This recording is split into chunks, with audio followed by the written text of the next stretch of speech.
This week on Milk Street, we travel to Saigon's District 8, where cooking takes place in doorways, alleys, even on the back of bicycles.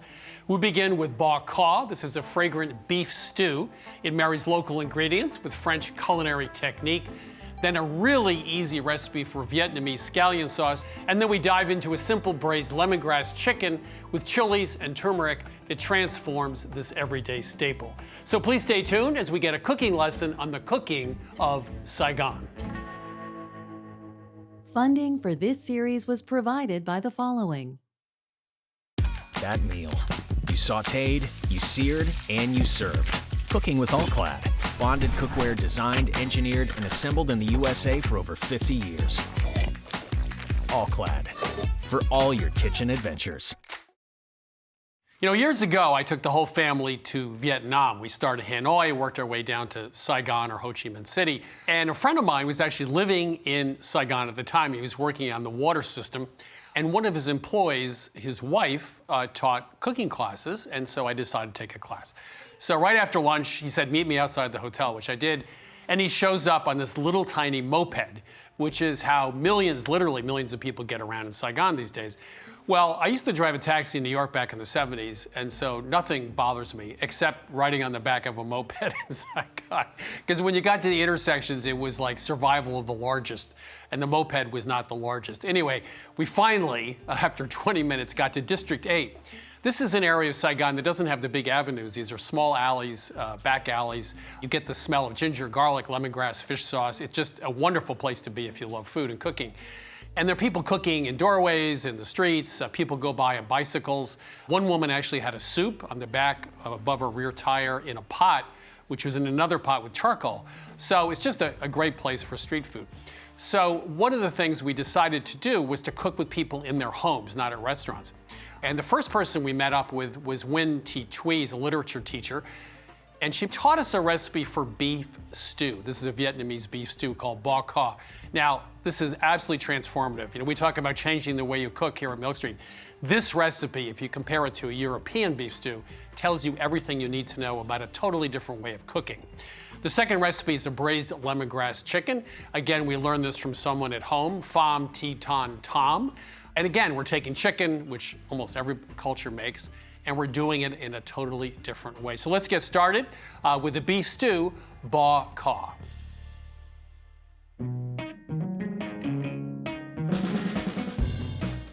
You know, a few years ago, I was in Salzburg during the summer at the Festspiele, which is the music festival.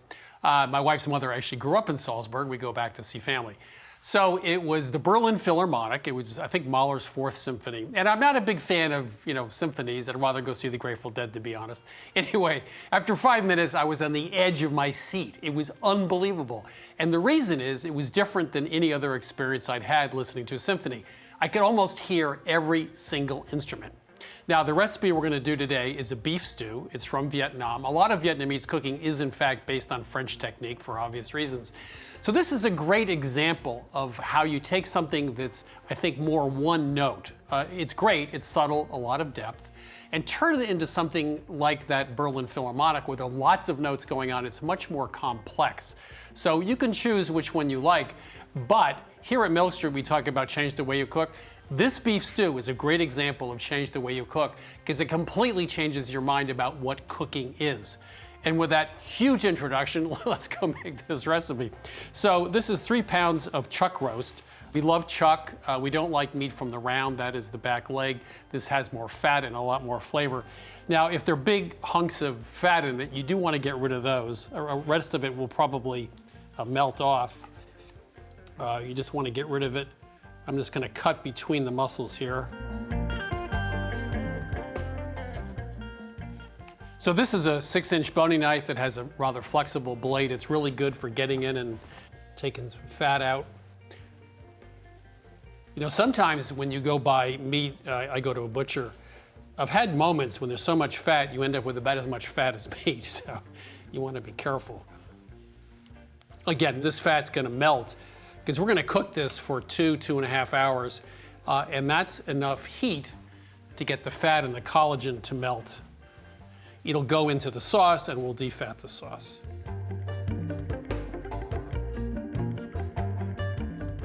So you also want to trim on the outside. A little bit of fat on the outside is fine, but if you get some really hard or gnarly pieces, it's good to get them off. You have to know when to stop. It's like painting, right? So now we'll get a bigger knife. You want pieces that are about 1.5 inches or so.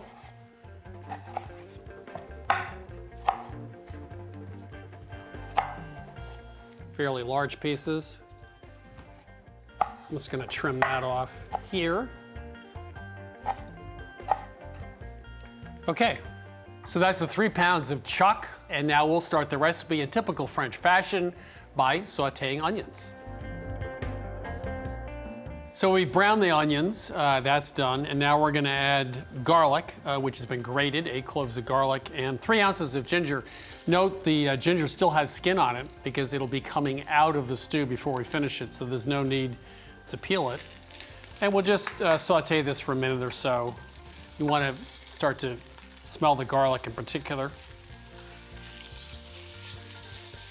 Next up is tomato paste, very common ingredient. Tomatoes have a lot of umami flavor. And it's really good to saute tomato paste for just a minute or so. That'll deepen the flavor. Now we have chili garlic sauce, a couple tablespoons. Warning, some of these brands will blow your head off. There's a huge variance in heat with these.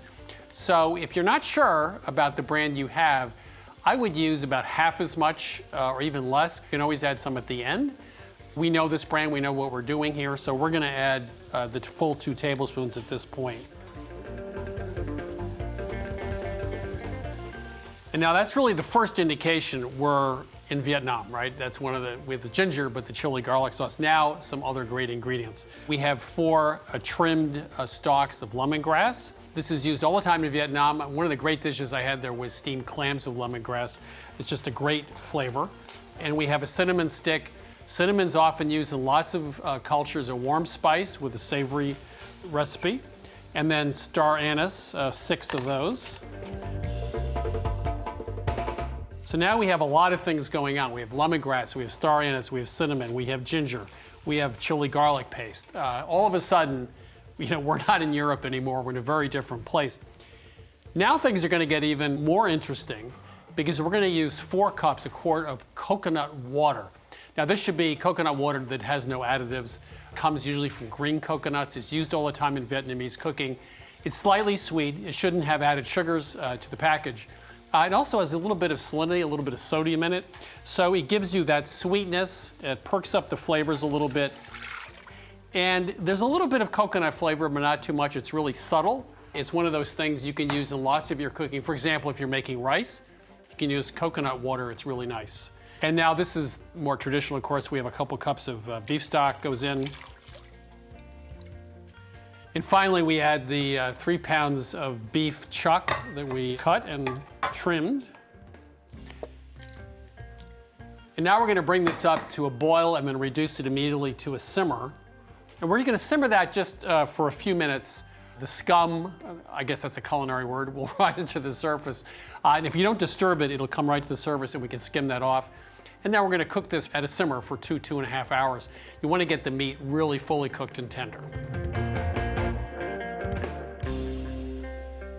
So we've cooked the stew for 2.5 hours. The meat is fully tender. We've taken out the gnarly bits, the ginger, lemongrass, star anise, and cinnamon stick we're not gonna eat. And now we want to defat the sauce. Now the easy way to do this, if you are a good planner, is to do it the day before. Cool this on the countertop on a rack for about 2 hours, then put it in the fridge. The next day, all that fat will have turned into a solid on the top. You just take it right off. If you want to continue now, I would just tilt this. I like a ladle instead of a spoon because it's easy to get it down in there. And we'll just take some of the fat out. There isn't really that much fat in this, actually. I guess I did a good job trimming. Usually the fat is really the clear liquid on the very top. But I think this is, yeah, this is good to go. Now we have 4 medium carrots sliced. Put that in the pot. Now we'll get this up to a simmer and we'll cook them just about 15 minutes until they're just tender. The carrots are done, and there are 2 things to add at the end before we get to the toppings. Fish sauce, of course. You know, a good fish sauce, if you get a good quality fish sauce, does not taste fishy. It just is packed with umami, which is nice. And then, of course, lime juice, 2 tablespoons of lime juice, which would be pretty standard. Now, I'm gonna take a taste of this to see if I need more chili garlic sauce. I doubt if I'll need more personally. We'll just see.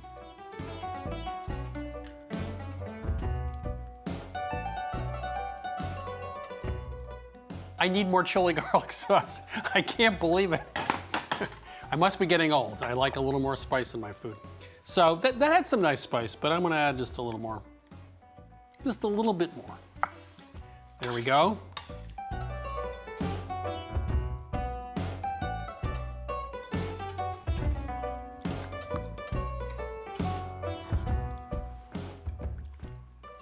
And this is a very brothy beef stew, of course, if you're used to a more European style, which is thicker.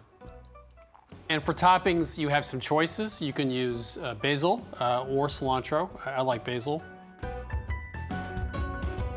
Some white onions. We didn't pickle these. These are just white onions. And as I said at the beginning, like the Berlin Philharmonic, lots of different notes here. And this is just a nice way to finish. The onions, the basil, a little bit of lime as well to go along with the lime juice. Now this can be served with rice, it can be served with Chinese stick noodles, rice noodles, or just served with a baguette. So this is bak kha. This is a Vietnamese beef stew with lemongrass and star anise. Oh man. That'll wake you up, definitely. It is so good. If you're used to a European style stew, this is a very different way of thinking about not just a stew, but how to cook. There's so many different flavors there. As I said at the beginning, you can almost pick out each and every one. It's absolutely delicious.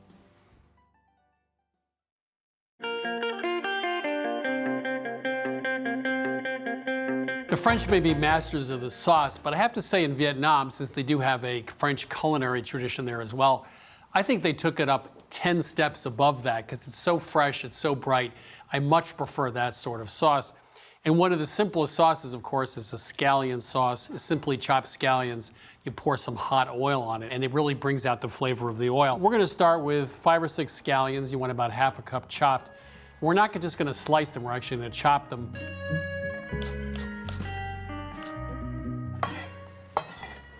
So I'm not gonna leave it like this. We're actually gonna break them down a little bit more.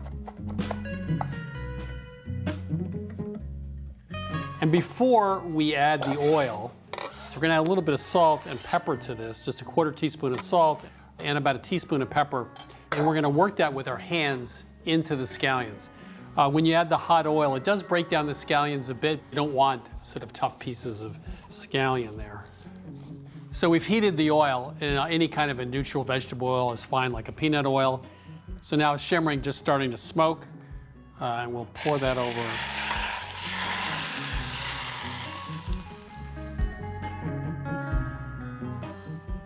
Turn that off.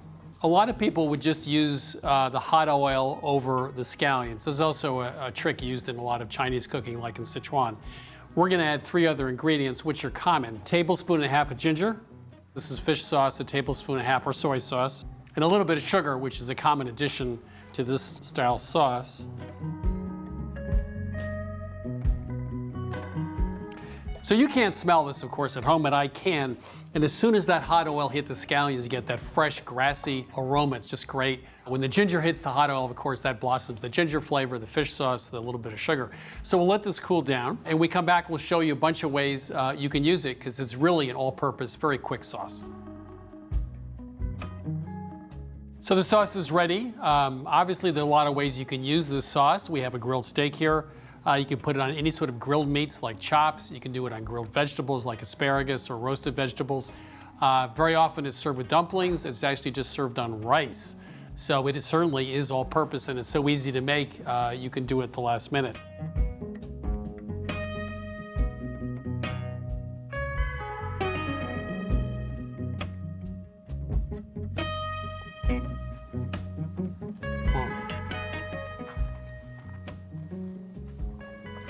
That's better than Worcestershire sauce, I gotta tell you. You know, a great sauce has a lot of things going on in it. This has the ginger, it has the fish sauce, it has a little bit of sweetness to it, obviously it has the scallions, which give it a little bit of punch as well. So it's got a whole bunch of stuff going on, and you know, steak's great, but steak with Vietnamese scallion sauce is a lot better.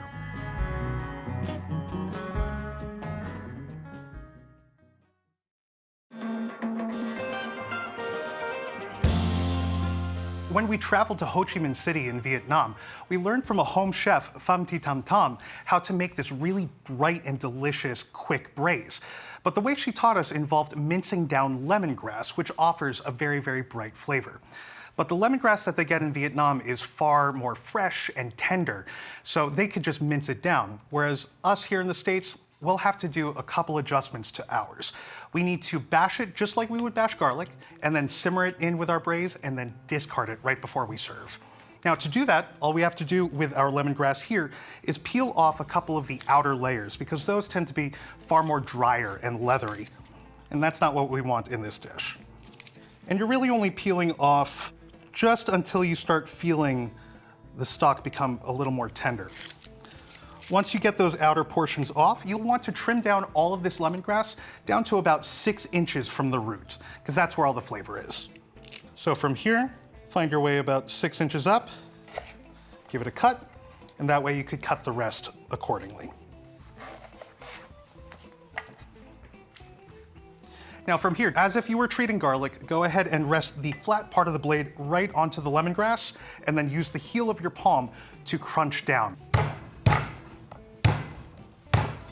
And if it falls apart on you, that's fine, but we do want to keep these for the most part together, so that way it's easier to find in the braise later down the road. And you'll see as you bash down on the lemongrass, little spurts of its juice are coming out. That's what we want. We want all of these juices to start circulating, so that way they could get in our braise.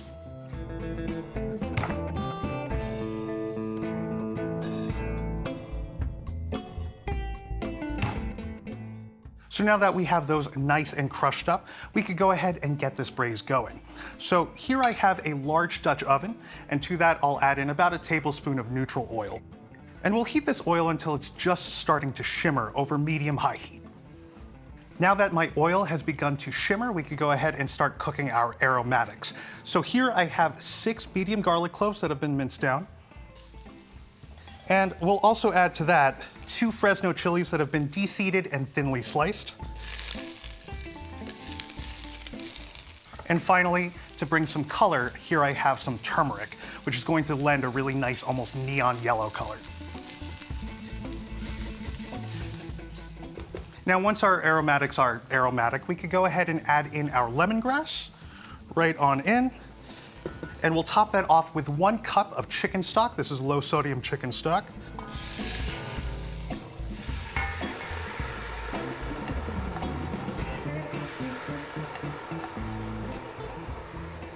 And we'll also add in 2 tablespoons of light brown sugar. And to counterbalance that sweetness, 2 tablespoons of soy sauce. And finally, let's bring it together with 1 cup of just water. And we want to bring this mixture up to a simmer. And once it's bubbling away, then we could add in our chicken. Now, when it comes to our chicken, we are working with bone-in chicken thighs. But more often than not, when you go grocery shopping, you'll find bone-in, skin-on chicken thighs. Go ahead and grab those. All you gotta do is peel that skin off. We don't want it in our braise because it releases a lot of fat and results in a very greasy dish, and that's not what we're looking for. On top of that, the chicken skin gets a little soggy while it cooks. Also not what we're looking for. But what we do want is the bone in for that extra boost of flavor. Now that our liquid has come to a simmer, we could go ahead and introduce our chicken. So drop it into your Dutch oven in 1 even layer, but make sure that everything's submerged within the liquid so that way it cooks through.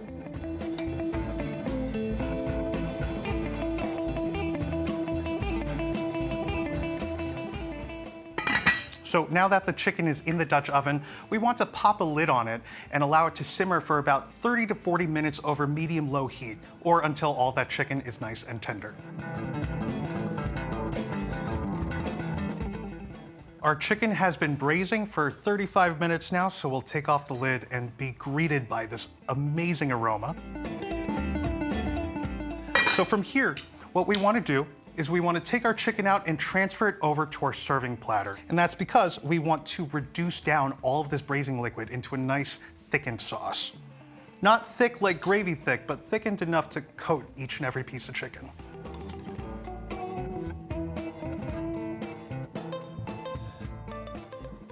With the chicken out of the pot, we can crank the heat up to medium-high, and we'll cook this down until it reduces by half, and that should take about 12 minutes.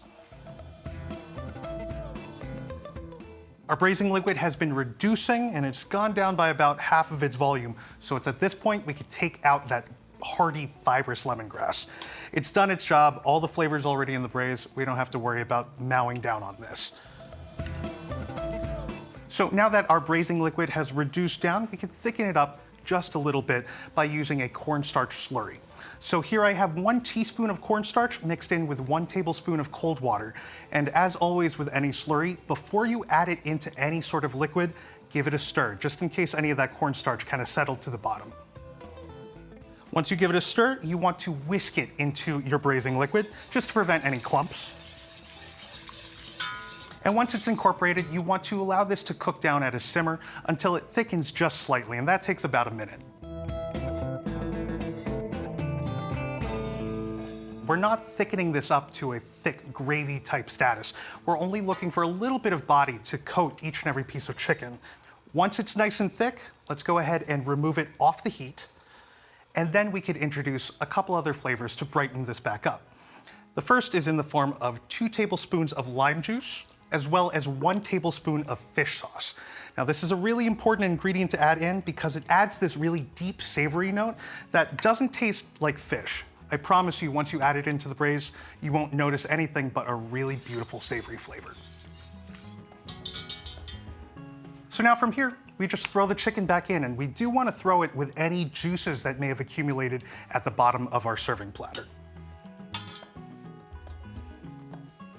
With everything back in our Dutch oven, we're gonna take our lid, pop it right on top, and we'll allow the residual heat of the Dutch oven to warm everything through. And that should take about 5 minutes. Our chicken's been warming up in that braising liquid for about 5 minutes, so now we could go ahead and eat, which is my favorite part. So, I'm gonna take out a nice piece of chicken for myself. You wanna get a little bit of that sauce as well. So, I'm gonna tilt the pan up and get just a little bit of that action.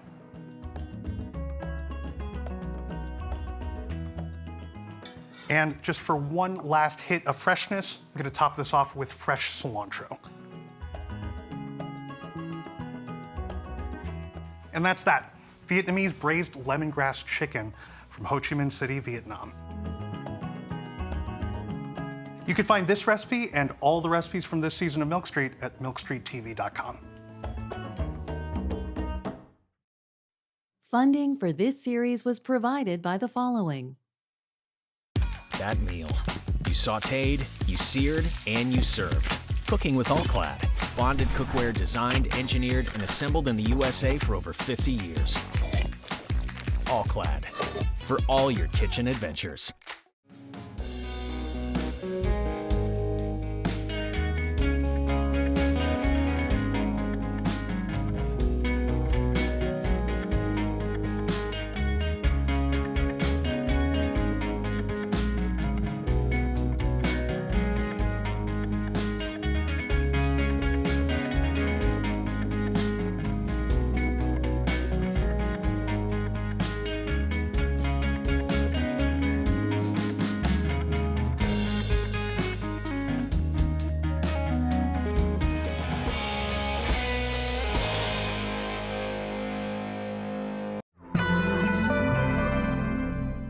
Hey everybody, Christopher Kimball here at Milk Street, and thanks for watching us on YouTube.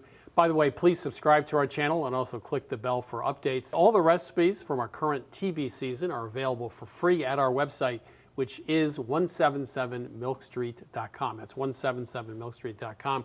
Thanks and enjoy our shows.